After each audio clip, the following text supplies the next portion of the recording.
अभी बोलिए सियावर रामचंद्र की जय। अभी आपको गोस्वामी तुलसीदास जी के दोहावली का आज एक बड़ा सुंदर भाव सुनाने वाला हूँ, तो ध्यान देकर सुनिए। तुलसीदास जी कहते हैं कि इस बात को तमाम दुनिया जानते हैं।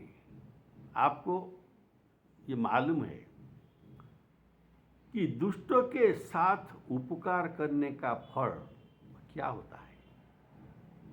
बुरा होता है।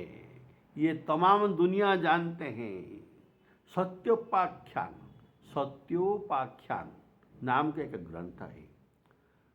उनमें लिखा हुआ कि मेढक, बंदर, बणिक और बगुले, ये चारों का उदाहरण दिया गया है। तो पहले एक एक उदाहरण सुनिए। सत्योपाख्यान में जो वर्णित है, इसका उदाहरण गोस्वामी तुलसीदास जी देते हैं। एक मेढक था जिनका नाम था गंगादत्त। ये कुटुंबियों के साथ रहता था और कुटुंबियों के साथ इनका विरोध हो गया, तो इनको प्रतिशोध लेने के लिए एक सर्प के पास गया।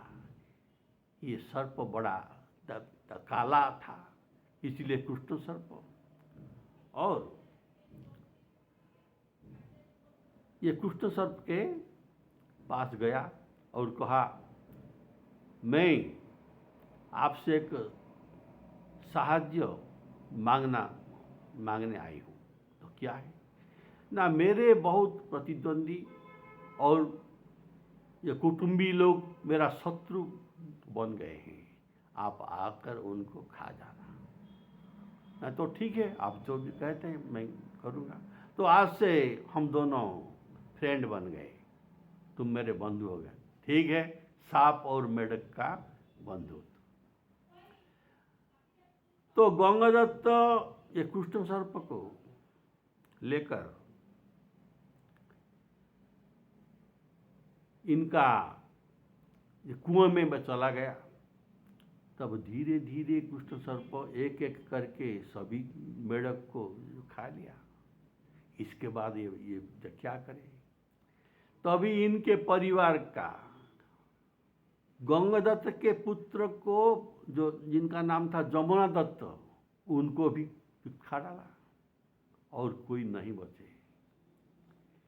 तो उन्होंने बोला, अब तो मेरा मित्र है, अब मैं क्या करूं, क्या खाऊं, इसका कोई प्रबंध कीजिए। तो गंगादत्त ने सोचा, और इनसे मुझको कोई बचा नहीं सकता, मुझे भी खा जाएगा।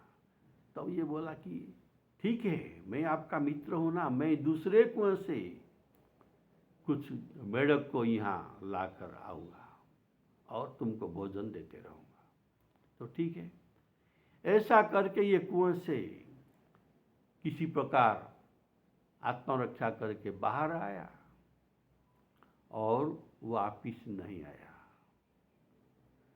तो सर्प ने सोचा कि इनका नाम था प्रियदर्शन। सर्प का नाम था, कृष्ण सर्प का नाम था प्रियदर्शन। उन्होंने सोचा कि ये तो नहीं आया। तब एक बगुले जो कुएं के पास आया था, उनको ये बताया, देखो मेरा मित्र यहाँ, जो गंगादत्त यहाँ से चला गया है और आया नहीं वापिस, उनको बता देना, तुमको तुम्हारा मित्र बहुत याद कर रहा है, आप जल्दी आइए। तब क्या हुआ, उन्होंने जाकर गंगादत्त को कहा, तुम्हारे मित्र तुमको बुला रहे हैं। तब ये गंगादत्त कहा, देखो ये बुभुक्षित है, ये अभी बड़ा भूख है, बुभुक्षित है, और बुभुक्षित कोई भी पाप कर सकता है, इनके पास कोई मित्र नहीं बच सकता। इसीलिए उनको कह देना, ये प्रियदर्शन को तुम कह देना कि गंगादत्त पुनर्बार इस कुएं में नहीं आ सकता, नहीं आएगा भी। तो ये बात संस्कृत में लिखा हुआ है। बुभुक्षित किं क्षुधार्थ बुभुक्षित किं न करोति पापं क्षीण जनानि स्करुणा भवन्ति आख्याहि भद्रे प्रियदर्शनाय आख्याहि भद्रे प्रियदर्शनाय न गंगादत्त पुनरपि कूपं न गंगादत्त पुनरपि कूपं। तो देखिए खड़ों का उपकार का पुरस्कार कैसा मिला। खड़ों का उपकार से कोई पुरस्कार नहीं, उल्टा हानि होता है। और एक बात सुनिए, एक जामुन के पेड़ में एक बंदर रहता था। ये सब सत्योपाख्यान का बात है, उदाहरण। और ये जामुन का पेड़ एक ये नदी के किनारे था। वहाँ एक मगर आ रहा था रोज, और जामुन के नीचे गिरी हुई जामुन को खा रहा था।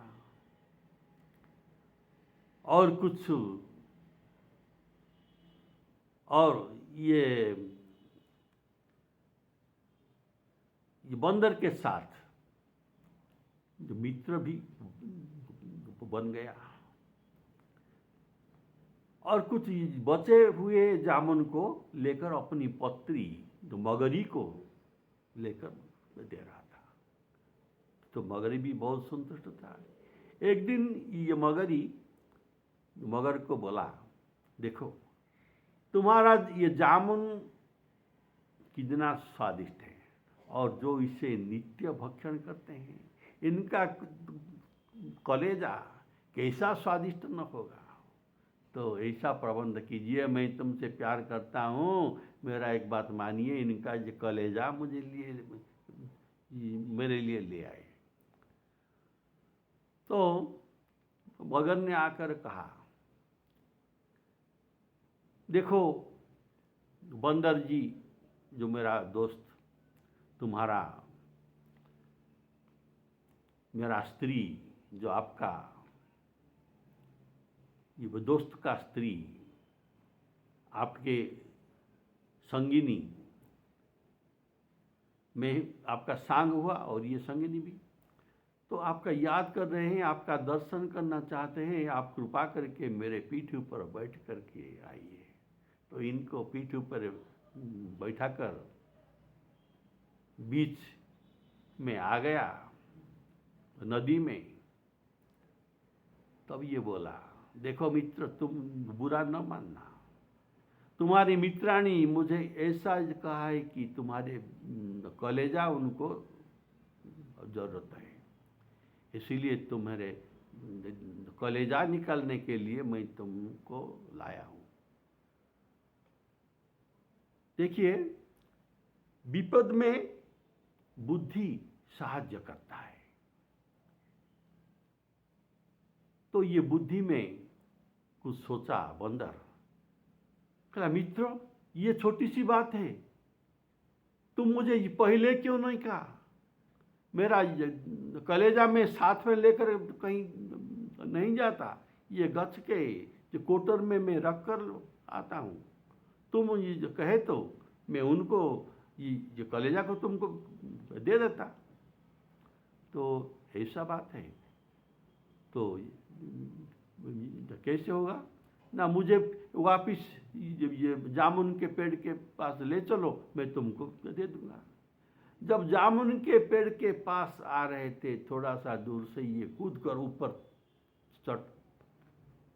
चट ऊपर चढ़ गया और बोला, अरे मूर्खो, कलेजा सबके अंदर ही रहता है, ये कभी बाहर ये कोटर में रखाया नहीं जाता। मूर्खो, तुम मेरा मित्र होकर ऐसा कर रहे हो, जाओ और यहाँ पर कभी नहीं आना। तो ये भी एक दुष्ट था। इनका उपकार किया बंदन ने, लेकिन क्या हुई? कुछ नहीं हुआ। और एक बात सुनिए, एक वणिक था। एक वणिक का राजा से मित्रता थी, लेकिन राजा का बुद्धि इतना अच्छा नहीं था। तो राजा ने किसी मंत्र सिद्धि के लिए एक स्त्री का पूजन करना था, इसीलिए वणिक मित्र को बोला, मित्र तुम्हारा स्त्री को मुझे दीजिए, मैं इनका पूजन करूंगा। तो वणिक स्त्री को दे दिया, राजा के पास भेज दिया। और राजा के मन में कोई कृतज्ञता भाव नहीं आई, क्योंकि ये इनका बुद्धि दुष्ट था। पर क्या हुई, जो कृतज्ञता न मानकर उस स्त्री में आसक्ति होकर इनको बलात्कार कर दिया था। तो क्या हुआ? दुष्ट बुद्धि था राजा। दुष्टों का उपकार कभी करना नहीं चाहिए। गोस्वामी जी ये बात बताते हैं। और एक चौथा स्टोरी सुनिए। एक बगुला था।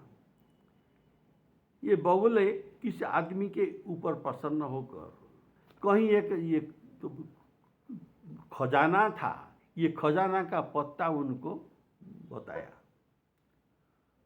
तो जिसको पता बताया उसने सोचा कि ये तो मुझे ये बात बता दिया, और किसी को ये अगर बता देगा तो ये खजाना मैं ले जाएगा, पहले इसको मैं वध कर दूं। तो ये बगुला का वध कर दिया। तो दुष्टों को उपकार करने से ऐसा उल्टा फल मिलता है।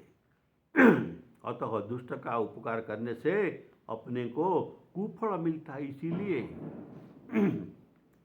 तुलसीदास जी कहते हैं कि दुष्टों की कपट भरी मीठी वाणी सुनकर आपने हृदय में इसी अच्छी तरह विचार करना चाहिए और इसका कहने का मतलब को जानना चाहिए। सहसा इनको विश्वास न करे। देखिए, मूढ़दासी मंथरा छल भरी मीठे वाणी से कैकेयी को फुसला दिया और उसे निमित्त बनाकर राम जी के राज्याभिषेक में बाधक हुए। तब कैकेयी इतना बदनाम हो गए कि जन्म भर पछताना करना पड़ा। और ये नारी जाति के लिए बदनाम का एक कलंक बन गई, नारी जाति के लिए। इसीलिए गोस्वामी जी कहते हैं काहन पावकु जारी सक, कान समुद्र समाई, कान करे अबला प्रबल, केही जग काल न खाई। बोलिए सियावर रामचंद्र की जय। आज इतना ही। बोलिए सियावर रामचंद्र की जय।